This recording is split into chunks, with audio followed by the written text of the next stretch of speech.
कामिनी बहुत ही खूबसूरत औरत थी।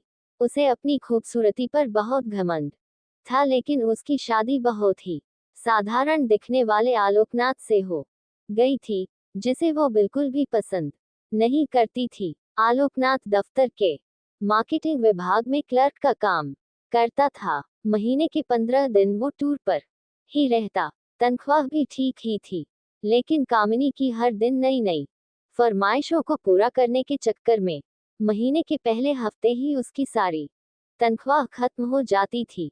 एक दिन की बात है, सुबह का समय था। कामिनी बिस्तर पर लेटी हुई थी, तभी आलोकनाथ ने उसे जगाते हुए कहा, क्या बात है कामिनी, आज बहुत देर तक सोई हुई हो? कामिनी, अरे, जिसकी किस्मत ही सो गई हो, वो जाग कर क्या करे? आलोकनाथ बोले, क्या बात है, आज सुबह सुबह ही ताने? कामिनी, तो क्या चाहते हैं आप? सुबह सुबह आपकी आरती उतारना शुरू कर दूं या पैर दबाऊं? आलोकनाथ समझ गया कि कामिनी को कोई चीज चाहिए, क्योंकि जब भी उसे कोई चीज चाहिए होती थी, वो इसी तरह का नाटक करने लगती थी। आलोकनाथ, अरे, क्या चाहिए तुम्हें? बोलो ना। कामिनी, हाँ हाँ, बोल तो ऐसे रहे हो जैसे चांद तारे लेकर आ जाओगे मेरे लिए। कितने दिनों से आपको सोने की रिंग के लिए बोल रही हूँ, लेकिन तुम तो एक कान से सुनकर दूसरे कान से निकाल देते हो। आलोकनाथ, अब जितनी हैसियत है मेरी, उतना ही तो कर पाऊंगा मैं, और अभी मेरा हाथ तंग है। 2-3 महीने रुक जाओ ना, फिर दिला दूंगा मैं। कामिनी, तो फिर मुझसे पूछते क्यों हो कि क्या चाहिए? जाए, अपना काम करिए, मेरे सिर में बहुत दर्द है। आलोकनाथ क्या करता? किसी तरह कर्ज लेकर कामिनी के लिए रिंग ले आया, लेकिन कामिनी बहुत ही लालची औरत थी। उसे हमेशा कुछ नया चाहिए होता था। इस बीच कामिनी के पड़ोस में एक नया शादीशुदा जोड़ा अमन और सुप्रिया रहने के लिए आए। जब अपनी बड़ी सी कार में से अमन और सुप्रिया उतरे, तो कामिनी अपनी बालकनी से उन्हें घूरते हुए सोचने लगी, कामिनी, वाह, कितना हैंडसम लड़का है, क्या मस्त कपल है दोनों, काफी अमीर भी लग रहे हैं दोनों, कितनी महंगी कार है इनकी, और एक मेरे पति हैं, न शक्ल अच्छी है और न ही कमाई। कामिनी को जब पता लगा कि ये जोड़ा बिल्कुल उनके बगल में रहने के लिए आया है, तो वो उनसे दोस्ती करने के लिए मचल उठी। खास तौर पर अमन से उसकी दोस्ती करने की बहुत इच्छा थी।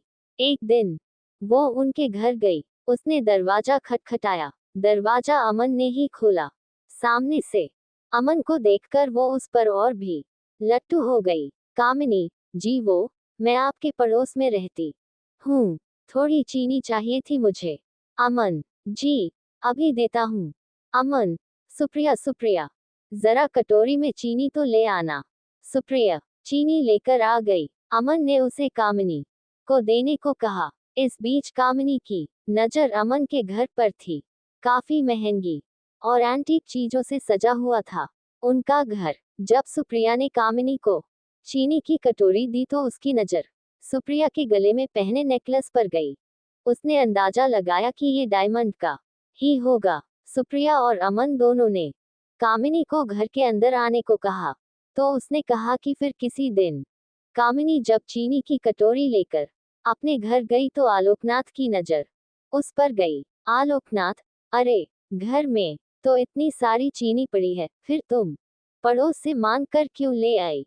कामिनी, ये बात आपकी समझ में आ जाती तो आप अपने ऑफिस में क्लर्क नहीं होते। धीरे धीरे कामिनी अमन और सुप्रिया से दोस्ती बढ़ाने लगी।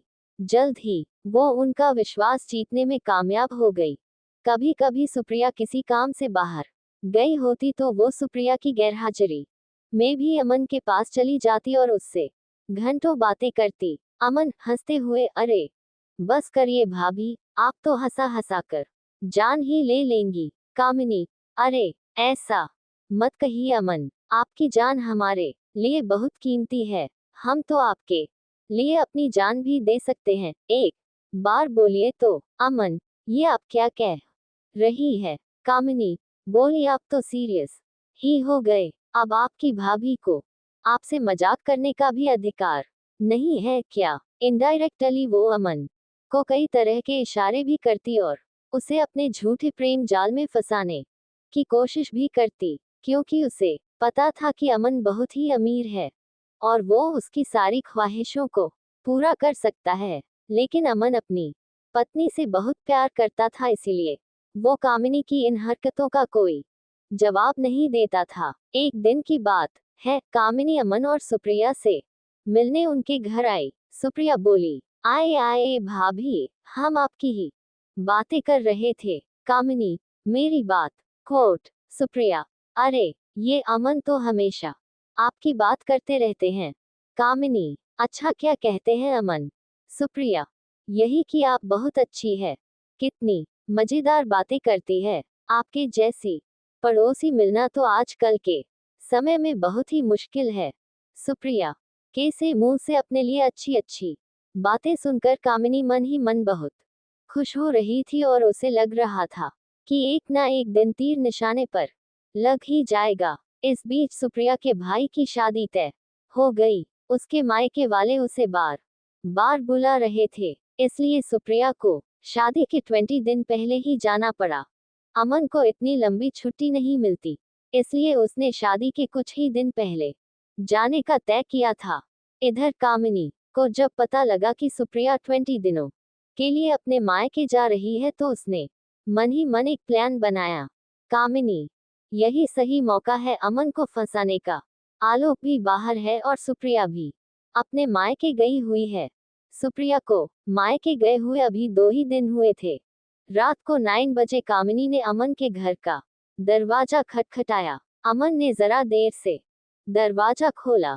कामिनी, क्या बात है अमन? बहुत देर कर दी दरवाजा खोलने में। अमन बोला, अरे भाभी, वो किचन में रोटियां बना रहा था। आपको तो पता है ना मुझे बाहर का खाना बिल्कुल पसंद नहीं है। कामिनी, अरे तो मुझे कह दिया होता, मैं बना देती। लगता है आप मुझे पराया समझते हैं। अमन, अरे नहीं नहीं भाभी, ऐसी बात नहीं है, मुझे खाना बनाना अच्छा लगता है। कामिनी, लेकिन मुझे ये अच्छा नहीं लगता कि मेरे रहते हुए आप किचन में खाना बनाएं। कामिनी भले ही अपने घर में कम ही खाना बनाती थी, लेकिन यहाँ तो उसका मकसद कुछ और था। वो किचन में गई और उसके लिए फटाफट खाना बनाने लगी। उसने ना सिर्फ खाना बनाया, बल्कि अमन को खिलाया भी। अब तो कामिनी सुबह शाम उसके घर आती और उसका खाना बनाती। अमन को कामिनी का ये स्वभाव बहुत अच्छा लगा। एक दिन अमन, कामिनी भाभी, मैं आपको क्या कहूँ, सच में आप मेरी बहुत मदद कर रही हैं। नहीं तो खाना बनाना और ऑफिस भी संभालना सच में बहुत मुश्किल काम है। एक दिन की बात है, कामिनी सुबह सुबह अमन के घर आई।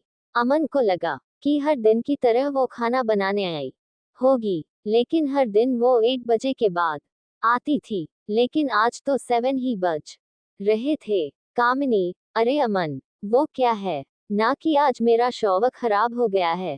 बुरा ना मानो तो मैं आज तुम्हारे बाथरूम में नहा लूं। अमन ने हामी भर दी। इध कामिनी तो किसी और फिराक में थी। उसने अमन के बाथरूम में कैमरा छुपाया और उसमें ऑटोमेटिक क्लिक बटन ऑन कर दिया।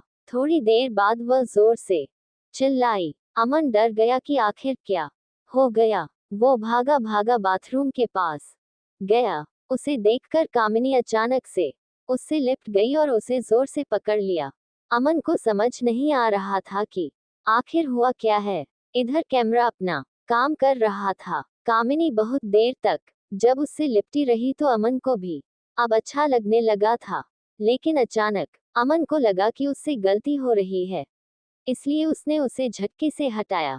कामिनी, ओह सॉरी अमन, वो क्या है ना कि नहाते नहाते अचानक से पता नहीं कहां से 2 छिपकली बाथरूम में निकल आए। उसे देखकर ही मैं डर गई और जोर से चिल्ला पड़ी।